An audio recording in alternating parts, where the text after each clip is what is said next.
رخصتی کے قابل اگر اس کی باڈی ہے، مینٹلی اور فزیکلی وہ اس قابل ہے کہ شوہر اس سے ہم بستری کر سکے، تو لڑکی بالغ ہو یا نابالغ ہو دونوں کی رخصتی جائز ہے. اور اگر لڑکی کی فزیکل گروتھ نہیں ہوئی ہے یا مینٹلی گروتھ نہیں ہوئی ہے تو چاہے بالغ ہو یا نابالغ ہو دونوں صورتوں میں اس کی رخصتی ناجائز ہے. سمجھ میں آ رہی ہے؟ رخصتی کا مدار اس پر ہے کہ لڑکی فزیکلی ہم بستری کے لائق ہوئی ہے اور مینٹلی اس قابل ہوئی ہے کہ نہیں ہوئی ہے. اگر وہ فزیکلی اور مینٹلی اس قابل نہیں ہے تو پھر اس کی رخصتی کرنا ناجائز ہے، حرام ہے. اس کی مثال ایسے ہے کہ 4 سال کی بچی، دنیا میں کوئی اسکالر ایسا گزرا ہے جس نے قرآن کی اس آیت کا ریفرنس دے کے یہ کہا ہو کہ اس کی شادی جائز ہے یا اس کی رخصتی جائز ہے؟ کوئی گزرا ہے ایسا دنیا میں؟ نہ ابو حنیفہ نے کہا، نہ امام شافعی نے کہا، نہ امام بخاری، کسی نے بھی نہیں کہا. جائز ہونا تو ایک لا بیان کیا ہے نا، لا. اب امپلیمنٹ اس کا کس پر ہوگا؟ بھائی اس کا ولی ہے، اس کے رشتہ دار ہیں، وہ دیکھیں گے اس میں فائدہ بھی ہے یا نہیں ہے. اس کی ایک مثال دوں کہ جب بھی کوئی ایتھیس آپ سے یہ کہا کرے نا کہ اسلام میں نابالغ بچی کی شادی جائز ہے، آپ اس سے کہا کرو کہ یونائٹڈ نیشن کی نظر میں 18 سال کی لڑکی کی شادی 90 سال کے بڈھے سے جائز ہے. یونائٹڈ نیشن میں ہے کہ یہ شادی ناجائز ہے؟ بولو نا. میں نے یورپ میں 90 سال کے بڈھوں کے ساتھ 18 سال کی لڑکیوں کو دیکھا ہے گھومتے ہوئے. اور وہاں گھومنے کا مطلب کیا ہوتا ہے؟ ریلیشن بھی ہے ان کا، ہوٹلوں میں رات گزارتے ہیں.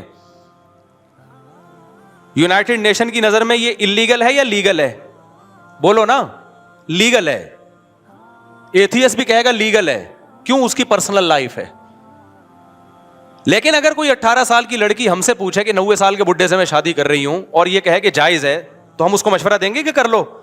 کہیں گے جائز ہونے کا مطلب یہ تھوڑی ہے کہ کرو یہ کام. کرو جب تمہیں کیا ہو، اس میں فائدہ ہو. تم 18 سال کی ہو، 30 سال کے آدمی سے کر لو، 35 سال کے آدمی سے. تمہارا دماغ خراب ہے، تم 90 سال کے بڈھے سے شادی کر رہی ہو. پھر بھی اگر وہ کر رہی ہے، اس کا مطلب یہ ان کا پرسنل معاملہ. ہو سکتا ہے اس 90 سال کے بوڑھے میں اس کو کچھ وراثت نظر آ رہی ہو کہ اس کا انتقال ہونے والا ہے یا یہ مہر تگڑا دے رہا ہے. تو اسلام نے نابالغ بچی کی شادی کو جائز قرار دیا، ترغیب نہیں دی ہے. ترغیب بلوغت کے بعد ہے. جائز کیوں قرار دیا؟ بعض دفعہ بچی کی گروتھ اتنی زبردست ہوتی ہے کہ 13-14 سال کی بچی دیکھنے میں 18-20 سال کی لگ رہی ہوتی ہے. باپ کو یہ خطرہ ہوتا ہے کہ اگر میں نے بلوغت تک انتظار کیا یہ دیکھنے میں انٹی لگے گی. اور یہ گراؤنڈ ریئلٹی ہے، مشاہدے پر مبنی حقیقت بیان کر رہا ہوں میں، یہ مشاہدہ ہے. اور اس کو حیض آنا شروع نہیں ہوتا، لیکن وہ مینٹلی بھی ہم بستری کے قابل ہوتی ہے اور یعنی شوہر کے ریلیشن کے قابل، اور فزیکلی بھی قابل ہوتی ہے.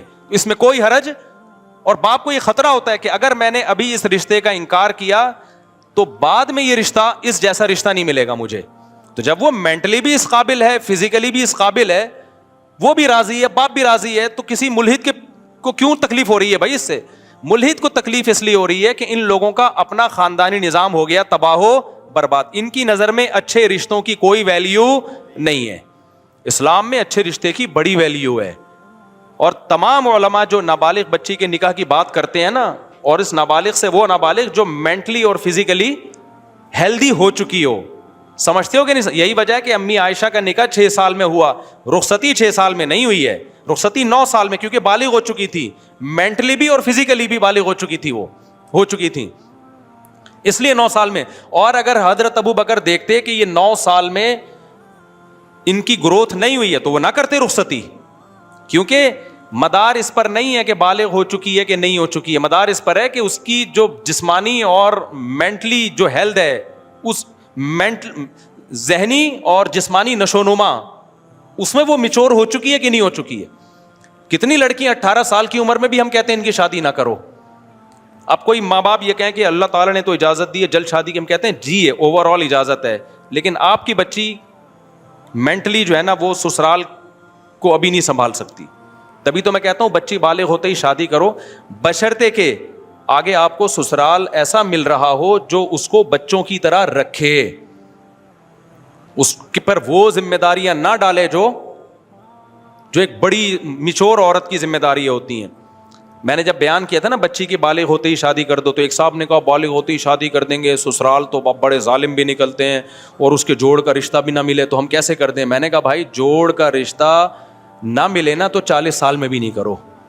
یہ جو ہم کہتے ہیں کہ بچی کے بالغ ہوتے ہی شادی کر دو، یہ جب ہے جب جوڑ کا رشتہ ملے. تو اب میں بات کو سمیٹ رہا ہوں. اسلام میں نابالغ بچی کی شادی جائز ہے، قابل تعریف بولو نہیں ہے. جائز کیوں ہے؟ بعض دفعہ ضرورت ہوتی ہے. ضرورت یہ ہوتی ہے کہ آپ کو یہ خطرہ ہوتا ہے کہ اگر یہ اتنا بہترین رشتہ ہے خاندان کا یا خاندان سے باہر کا کہ ہم نے انکار کر دیا نا تو یہ رشتہ ہاتھ سے نکل جائے گا. جیسے حضرت ابو بکر رضی اللہ تعالی عنہ اگر سید الانبیاء کا رشتے کا انکار کر دیتے اپنی بیٹی کے لیے، عین ممکن ہے بعد میں وہ نکاح نہ ہوتا، تو ابو بکر کو اپنی بیٹی کے لیے محمد صلی اللہ علیہ وسلم جیسا ملتا پھر بعد میں، کیونکہ رشتے میں پلٹتا رہتا ہے ذہن انسان کا. آج آپ کہیں کرنا چاہ رہے ہو، لڑکی والے کہتے ہیں 1 سال کے بعد آنا، اس کے دوران آپ کا موڈ ہی چینج ہو چکا ہوتا ہے. تو اچھا رشتہ تو ایسی چیز ہے فوراً پکڑ لے انسان اس کو. اور اسلام نے لڑکی کے بارے میں حکم دیا ہے کہ غیر کفو میں نکاح نہ کیا جائے. غیر کفو کا کیا مطلب؟ لڑکا لڑکی کے پیرالل ہو یا اس سے بہتر ہو. تو یہ ہمیشہ میسر نہیں ہوتا. اب ملحد لوگوں کا تو کوئی خاندانی نظام ہی نہیں ہے. ان کے یہاں باپ ہو تو بھی ٹھیک ہے، باپ نہ ہو تو بھی ٹھیک ہے، فیملی سسٹم ہی تباہ ہو گیا. تو اسلام کی نظر میں فیملی سسٹم کی بہت ویلیو ہے. تو آپ اسلام پہ اعتراض اسلام کے سسٹم کو سامنے رکھ کے کریں، اپنے سسٹم کو سامنے رکھ کے کریں گے تو سمجھ میں نہیں آئے گا آپ کے. تو اسلام کے سسٹم کو سامنے رکھ کے کرو گے تو پھر 4 شادیاں بھی سمجھ میں آئیں گی. پھر یہ بھی سمجھ میں آئے گا کہ اسلام نے نابالغ بچی کے نکاح کی اجازت کیوں دی ہے، اور رخصتی کی اجازت اس وقت دی ہے جب فزیکلی وہ اس قابل ہو کہ رخصتی کے قابل ہو، ادروائز اس کی اجازت نہیں ہے. اور پھر یہ بھی ہے کہ اگر کسی قوم میں، یہاں بھی فقہا نے لکھا ہے کہ اگر یہ پتہ چل جائے نا کہ باپ نے نابالغ بچی کا نکاح کیا ہے، اس میں بچی کا فائدہ نہیں دیکھا، بچی کا فائدہ نہیں دیکھا، تو وہ نکاح ہی کا لدم ہے. کیونکہ یہ بچی کے فائدے کے لیے اسلام نے اجازت دی ہے نا. بھائی بچی کے فائدے کے لیے اجازت دی ہے کہ بھائی اگر دیر کر دی تو ایسا نہ ہو اچھا رشتہ ہاتھ سے نکل جائے. لیکن اگر قرائن سے پتہ چل گیا کہ باپ نے بچی کا فائدہ نہیں دیکھا، کیونکہ بعض گاؤں دیہاتوں میں ایسا ہوتا ہے لڑکیاں بیچ رہے ہوتے ہیں، بڈھوں کو بیچ رہے ہوتے ہیں، تو اگر ایسا کہیں ثابت ہو جاتا ہے تو وہ نکاح کا لدم ہے. سمجھتے ہو کہ نہیں سمجھتے؟ کیونکہ اس میں نابالغ کے تو احکام اسلام میں بہت سخت ہیں. مثال کے طور پر دیکھو، باپ نے کیا کیا، نابالغ بچے کا متولی کون ہے؟ باپ ہے. علماء کا اجماع ہے کہ باپ بچے کو جو ہدیہ ملے گا نا وہ باپ لے سکتا ہے، کیونکہ اس میں بچے کا کیا ہے؟ فائدہ. باپ کے قبضے سے بچے کا قبضہ شمار ہوگا، یعنی باپ اس کی طرف سے قبضہ کر سکتا ہے. لیکن بچے کی طرف سے باپ صدقہ نہیں کر سکتا بچے کی رقم میں سے، کیونکہ صدقے میں دنیا کا نقصان ہو رہا ہے، آخرت کا تو فائدہ ہے، لیکن دنیا میں کس کا نقصان ہو رہا ہے؟ بچے کا. تو بچے کے حق میں وہ تصرفات نافذ ہوں گے جس سے بچے کو فائدہ ہو رہا ہے. بچے کو جب نقصان ہو رہا ہے تو پھر وہ تصرفات نافذ نہیں ہوں گے. اور آسان مثال دیتا ہوں میں. باپ نے کیا کیا، بچے کے پاس مال ہے نا، باپ اس کا متولی ہے. اب کیا ہے، بچے کے پاس 1 کروڑ روپے ہیں، فار ایگزامپل اس کے بھائی مر گیا تھا، اس کی وراثت میں آئے یا کسی بھی طریقے سے آ گئے، یا کسی نے بچے کو ہدیہ دے دیا. اب علماء کہتے ہیں باپ جب بچے کی پراپرٹی خریدے گا نا، اس سے 1 کروڑ روپے کی پراپرٹی خرید لی، خرید تو سکتا ہے، بیچ نہیں سکتا، کیونکہ پراپرٹی رکھنے میں بچے کا فائدہ ہے، بیچنے میں کیا ہے؟ جب تک یہ ثابت نہ ہو جائے کہ اس پراپرٹی کے بیچنے میں 100% بچے کا فائدہ ہے. ایک بات. نمبر 2، غبن فاحش پہ خرید تو سکتا ہے، یعنی ایک پراپرٹی بہت سستی مل رہی تھی، کوڑیوں کے دام، باپ خرید سکتا ہے بیٹے کے لیے، لیکن بیٹے کی پراپرٹی مارکیٹ ویلیو سے کم پہ بیچے گا تو وہ کلدم ہوگا. وہ بیچنا وہ کیا ہوگا؟ وہ بے نافذ ہی نہیں ہوگی، کورٹ میں اس کے خلاف کیس ہو سکتا ہے، حکومت خود کیس کرے گی کہ بھئی یہ نابالغ بچہ تھا، تمہارا بیٹا تھا، تم نے اس کی پراپرٹی 1 کروڑ کی 50 لاکھ میں کیوں بیچ دی؟ جو خریدے گا نا اس سے پیسے واپس لے کے پراپرٹی بچے کے حوالے کر دی جائے گی.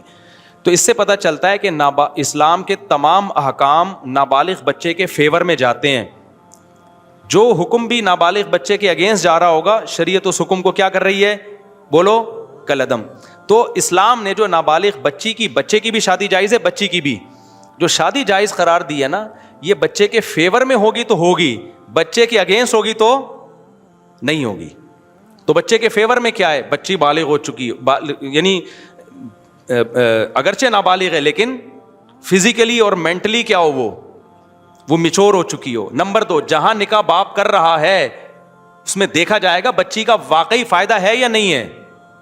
ایسا تو نہیں ہے پیسے لے کے لالچ لے کے کہیں بچی کو بھیٹ چڑھا رہا ہے. اگر ایسا کوئی تصرف ہے تو پھر نافذ نہیں ہوگا. اور آسان مثال دیتا ہوں, نابالغ لڑکے کی بھی شادی جائز ہے. اب نابالغ لڑکے کے تمام امور کس کے ہاتھ میں ہوتے ہیں؟ باپ کے ہاتھ میں. اب کمال کی بات دیکھو, نابالغ بچے کی طرف سے باپ نکاح کو قبول کرے گا لیکن طلاق باپ نہیں دے سکتا. نابالغ بچہ تو ویسے ہی نہیں دے سکتا کیونکہ اس میں اس کا نقصان ہے نا طلاق دینے میں. تو بچہ وہ تصرفات بچے کے اوپر نافذ ہوتے ہیں جس میں بچے کا فائدہ ہے. جن میں بچے کا نقصان ہے نا وہ بچہ بھی نہیں کر سکتا. نابالغ بچہ صدقہ نہیں کر سکتا. پتہ ہے آپ کو, اگر نابالغ بچہ آئے 10 11 12 سال کا, مجھے اپنی گھڑی گفٹ دے دے اور دل کی خوشی سے دے, 2 آدمی اس پر گواہ بھی ہوں, تب بھی شریعت میں وہ گفٹ میرے لیے حلال نہیں ہے. کیوں؟ اس تصرف میں بچے کا نقصان ہے. تو جس تصرف میں بچے کا نقصان ہوتا ہے بچہ وہ خود بھی نہیں کر سکتا کیونکہ شریعت کہتی ہے ابھی یہ میچور نہیں ہے, ہو سکتا ہے بے وقوف بن کے کر رہا ہو یہ کام. سمجھ میں آ رہی ہے بات کہ نہیں آ رہی؟ تو اسی وجہ سے نابالغ بچے کا نکاح ہو گیا, اگر وہ طلاق دے گا تو طلاق بھی نافذ نہیں ہوگی کیونکہ اس میں بچے کا کیا ہے؟ نقصان ہے. تو نابالغ بچے کو شریعت نے اپنے اوپر نقصان کا کنٹرول نہیں دیا تو اس کے ماں باپ کو کہاں سے کنٹرول دے دیا؟ تو اس کی طلاق نافذ نہیں ہوگی. اب بچے کے بجائے باپ کا کنٹرول ہے نا اس پر, تو باپ بھی طلاق نہیں دے سکتا, اس لیے کہ آپ بچے کا نکاح تو کرا سکتے ہو, طلاق کا باپ کے پاس رائٹ نہیں ہے کیونکہ نکاح میں بچے کا فائدہ ہے, طلاق میں بچے کا کیا ہے؟ نقصان ہے. تو باپ نکاح کرا دے گا اس کا اور بچے کی طرف سے قبول بھی کر لے گا, طلاق نہیں دے سکے گا باپ. تو جتنا اسلام نابالغ بچے بچیوں کو فیور کر رہا ہے نا, یہ ملحد لوگ اس کی خاک کے برابر بھی نہیں پہنچے ہیں اور ان کا خاندانی سیٹ اپ ہی نہیں ہے. ان کی نظر میں نکاح کی ویلیو نہیں ہے, اچھے رشتوں کی ویلیو نہیں ہے, اس لیے اٹھا کے یہ صبح و شام پھینکتے رہتے ہیں اسلام نے نابالغ بچے کی شادی کی اجازت دے دی, پھر کہتے ہیں 3 سال کی بچیوں کی شادی بھی جائز ہے, 4 سال کی بچیوں کی شادی بھی جائز ہے. اور بھائی پھر ہم تم سے سوال پوچھتے ہیں کہ 18 سال کی لڑکی جس کو تم کہتے ہو جائز ہے, 90 سال کے بڈھے سے بھی تو جائز ہے تمہارے مذہب میں. یونائٹڈ نیشن کی طرف سے یہ پابندی نہیں. 18 سال کی لڑکی میں نے دیکھی ہے یورپ میں 90 سال کے بڈھوں کے ساتھ, اس پہ تو کوئی ملحد انکار ہی نہیں کر سکتا. میں سمجھ رہا تھا یہ پوتی ہے اور یہ دادا ہیں اس کے, آپس میں گلے مل رہے تھے ایسے محبت سے. میں نے کہا یار کیا باپ بیٹی کا, لوگ خام میں کہتے ہیں اوڑ ہاؤس میں جمع کرا دیتے, کسی نے کہا باپ بیٹی نہیں ہے, یا تو میاں بیوی ہیں یا گرل فرینڈ بوائے فرینڈ ہے. تو یونائٹڈ نیشن نے تو اس کو اللیگل قرار نہیں دیا. سمجھ میں آ رہی ہے بات کہ نہیں ہے؟ لوگ کہیں اس کی مرضی ہے. تو یہاں بھی ایسا ہی ہے. تو جب لڑکی قریب البلوغت ہے تو ماں باپ سے اچھا کوئی فیصلہ اس کے لیے نہیں کر سکتا. بعض دفعہ یہ خطرہ ہوتا ہے کہ بلوغت کا انتظار کیا تو رشتہ ہاتھ سے نکل جائے گا اور بچی پھر غیر کفو میں جائے گی, وہ اچھا خاندان نہیں ملے گا.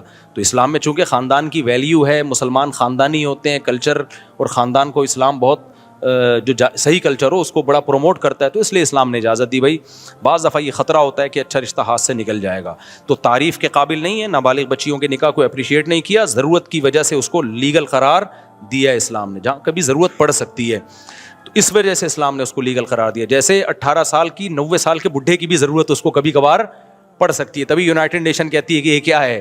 لیگل ہے. تو یہاں بھی ایسا ہی ہے. ہاں قابل تعریف نہیں ہے, یہی وجہ ہے کہ ہم کبھی بھی اس کو اپریشیٹ نہیں کرتے.